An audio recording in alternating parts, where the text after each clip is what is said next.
जय हिंद एवरीवन। आज हमारा पॉलिटी का थर्ड लेक्चर है। इसमें हम जानेंगे इंडियन कॉन्स्टिट्यूशन के बारे में। कॉन्स्टिट्यूशन जो कि संविधान के बारे में जानेंगे।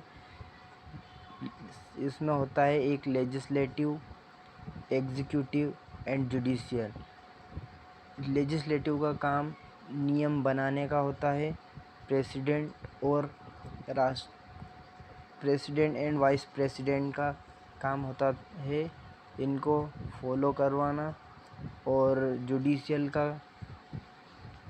काम रहता है इनको देखना कि लोग ठीक से इनको फॉलो कर रहे हैं कि नहीं कर रहे हैं, जो रूल बने हैं उनको। तो लेजिस्लेटिव के अंदर आएगा पार्लियामेंट, स्टेट लेजिस्लेचर। और एग्जीक्यूटिव की हम बात करें तो एग्जीक्यूटिव के अंदर आएगा प्रेसिडेंट, वाइस प्रेसिडेंट। जुडिशियल के हम बात करें तो supreme court and high court. यहाँ से हम बात करेंगे पार्ट, मतलब अपने संविधान में कितने पार्ट हैं और कौन कौन से आर्टिकल आते हैं, कौन से पार्ट में कौन सा आर्टिकल आते हैं, इनके बारे में बात करें। Part 1, the union and it's territory, जो कि आर्टिकल 1 से 4 तक है। पार्ट 2 की हम बात करें तो सिटीजनशिप, जो कि आर्टिकल 5 से तो 11 तक है। पार्ट 3 की हम बात करें जिसमें कि फंडामेंटल राइट हैं, जो कि आर्टिकल 12 से 35 तक हैं। पार्ट 4 की हम बात करें तो directive principle of state policy, जो कि आर्टिकल 36 से 51 है। Part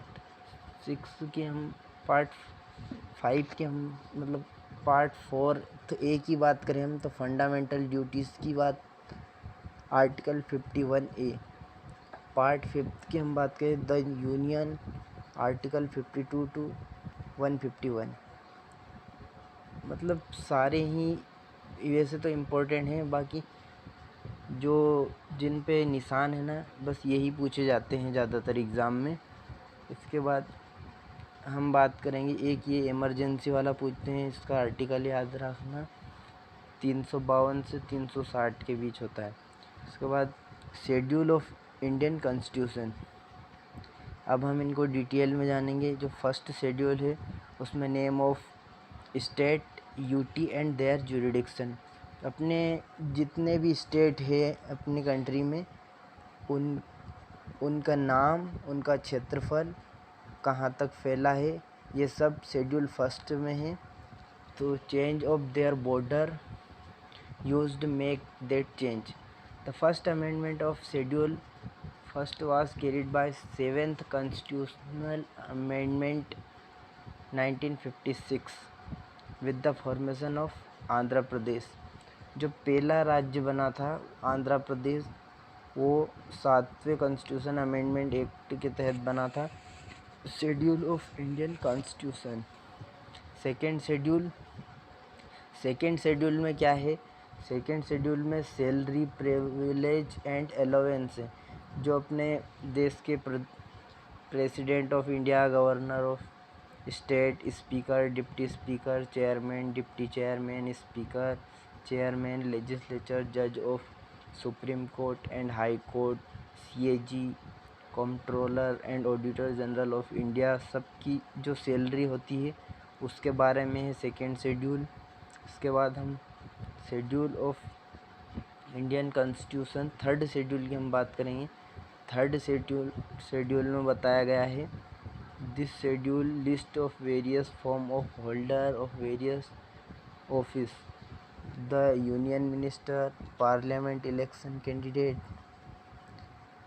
member of parliament, supreme court जज, सीएजी, द स्टेट मिनिस्टर, जज ऑफ हाई कोर्ट। इन सब का जो ओथ एंड अफर्मेशन होता है, जिनको शपथ दिलाई जाती है, वो थर्ड शेड्यूल में लिखा गया है। उसके बाद हम बात करेंगे फोर्थ शेड्यूल। फोर्थ शेड्यूल जो है, it contents the provision in relation to allocation of seats states and union territory in Rajya Sabha. Fourth schedule में लिखा है कि जो अपने राज्यसभा है, राज्यसभा में सीट्स स्टेट और यूनियन टेरिटरी के अकॉर्डिंग कितनी क्या सीट हैं उसका डिटेल लिखा है 4th शेड्यूल में। अब हम जानेंगे 5th शेड्यूल में।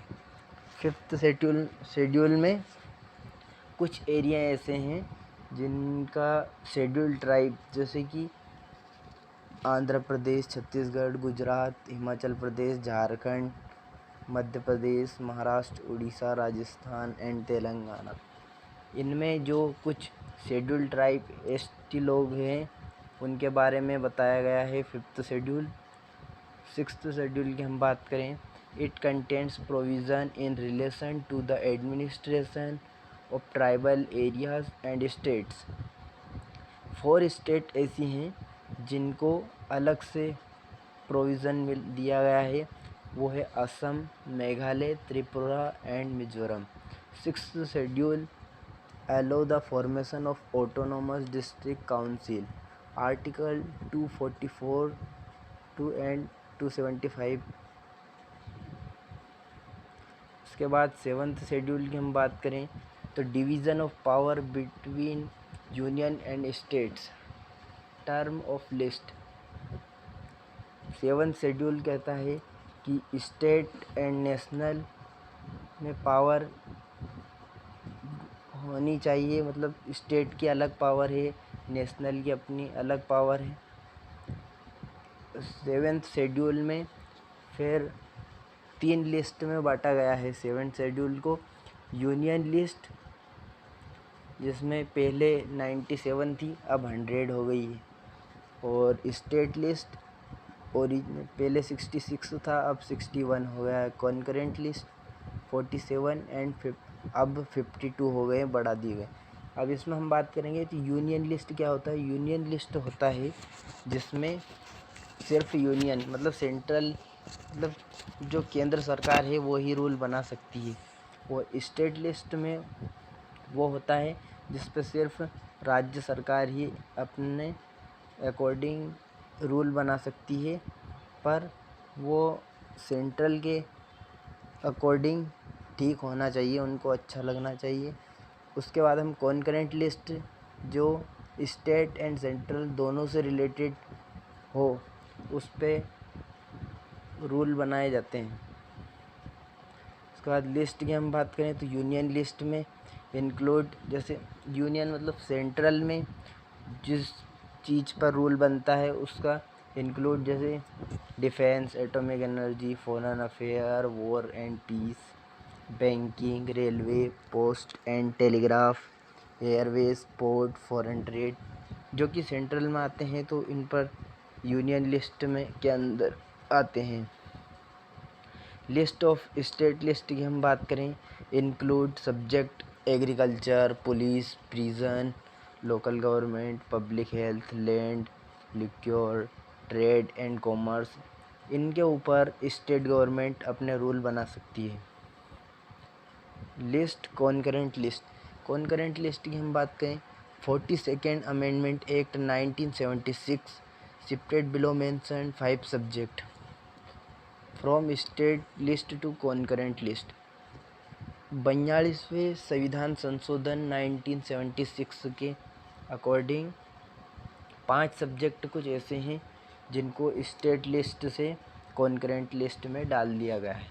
वो पहला है एजुकेशन, दूसरा है फॉरेस्ट, तीसरा है protection of wild life and birds, fourth है वेट एंड मेजरमेंट्स, फिफ्थ है administration of justice, constitution and organisation of a court except supreme court and high court.